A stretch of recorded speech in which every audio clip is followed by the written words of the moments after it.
Wow! Welcome to my new video. Today I'm going to be using integration word by parts, trick. So I have a trick that I can use to integrate this function.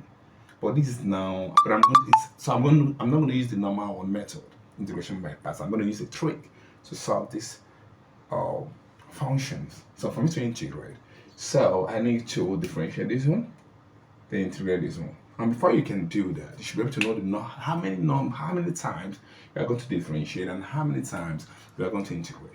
So for me to know how many times I'm going to differentiate and how many times I'm going to integrate, so I need to add 2 to the exponent.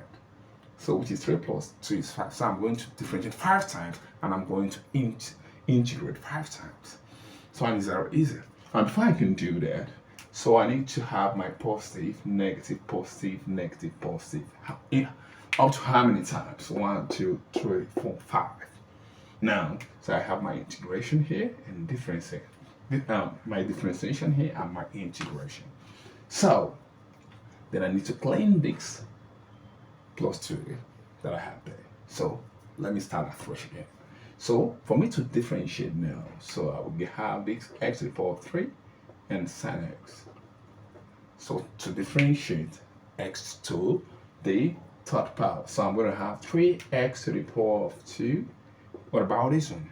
So to integrate this one, I'm going to have cos x. It's minus cos x. Yeah, so concerned with your integral rule. Now, what about this one? So to differentiate what 3x to the second power. So 2 times 3 gives you what 6x. Take away 1 here. Well, let's do that 6x. Now what about this word cos? Bring down your sign here. Just integrate cos x. We're gonna have only sin x. So what about this one? So this to differentiate 6x is going to give us what? Just 6. Because you have taken rid of what? The variable, which is x. Very easy. So what about x to integrate sin x? Is very easy. Put down your sign here. So when you now what?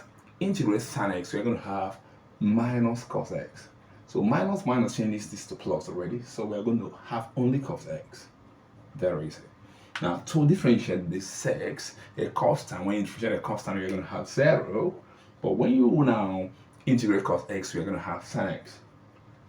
So we're done. So, well, it doesn't end there. So we need to multiply these 2 together, these 2 together, these 2 together, and these 2 together. So plus minus